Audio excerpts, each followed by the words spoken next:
W obozie przybywałem jesienią 1942 roku, od miesiąca września do miesiąca grudnia, byłem 4 miesiące.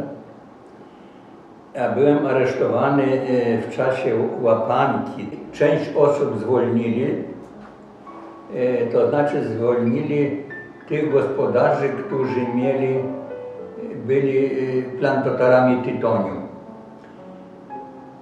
To tych zwolnili, natomiast pozostałych załadowali na samochód, ja nawet nie wiem, ile tam było osób, i wywieźli do więzienia w Krasnostawie, bo to tam było. Nikt nam nic nie mówił, dlaczego nas aresztują, o co tam chodzi, nie było żadnych przesłuchań. I gdzieś po tygodniu czasu wywieźli nas z tego więzienia z Krasnego Stawu. W bydlęcych wagonach, bardzo gorąco. Miałem 50, może więcej osób, w każdym stojąc, wszyscy. Nas, małe dzieciaki, to przy drzwiach szpar, bo drzwi pozamykane oczywiście, bez okien, bez niczego. Układali rodzice, żebyśmy mieli czym oddychać.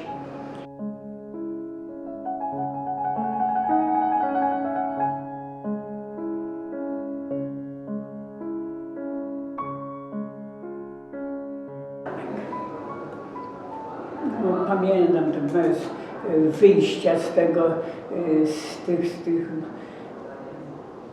wagonów. Nawet trupy wynosili.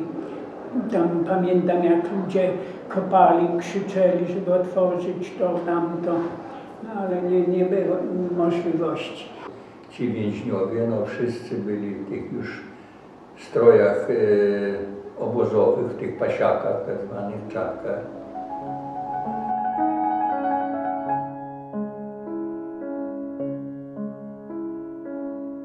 I wszystkich na zero ścinają i później takim wąskim przejściem do łaźni.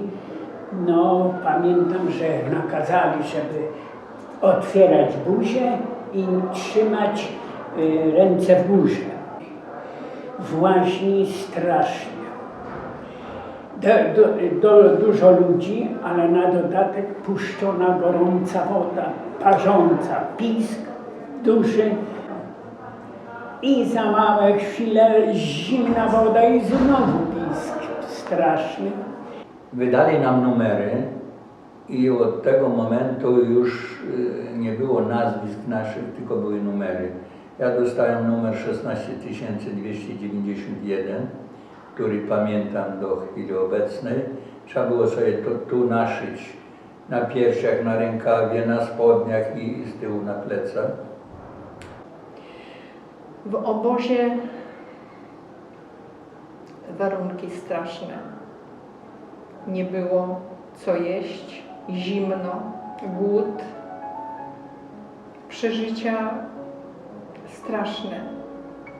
To, co mi zostało, byłam mała, oczywiście nie wszystko to pamiętam, ale najbardziej dokuczał mi głód. Rano apele.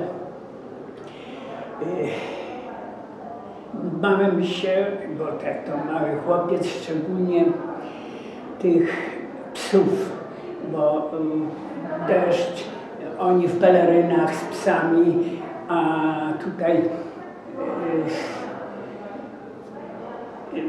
nie ma się czym, bo tylko w piżamie. Matka też nam swoją piżamą trochę głowy tam przykrywa, ale nakazuje, że nie wolno wyskoczyć z szeregu, bo cię złapie pies, bo od razu jak ktoś widział, że ktoś wyszedł z szeregu tych stojących na apelu, to od razu skakał na niego. Na apelu sprawdzali, czy wszyscy są, jak to trwało. Myśmy się ustawiali to blokowi, każdy swój blok. Później przychodził SS-man, któremu podlegało całe pole.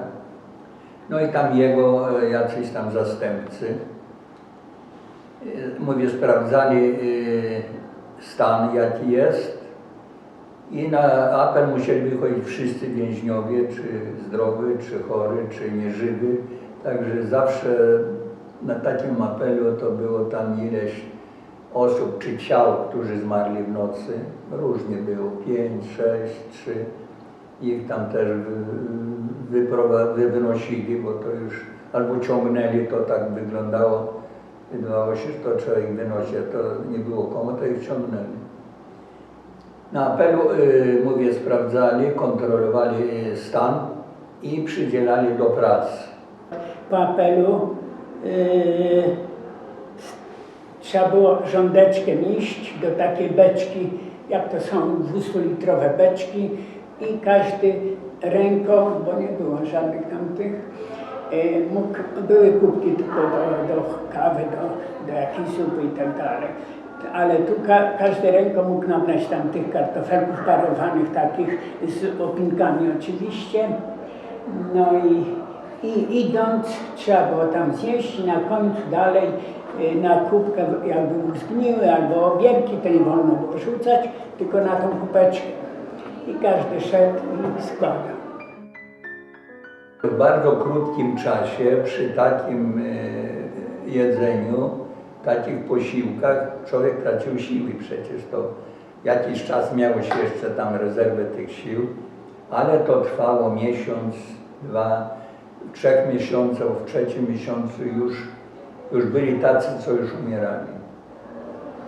Przydzielili nas na roboty do Niemiec, bo obóz z zasady, o ten był już później, bo wcześniej to długo byli, ale już w 1943 roku no to przeważnie potrzebowali siły robocze, więc jak ktoś wytrzymał 3-4 miesiące i nie chorował nikt z rodziny, to odsyłali na roboty do Niemiec.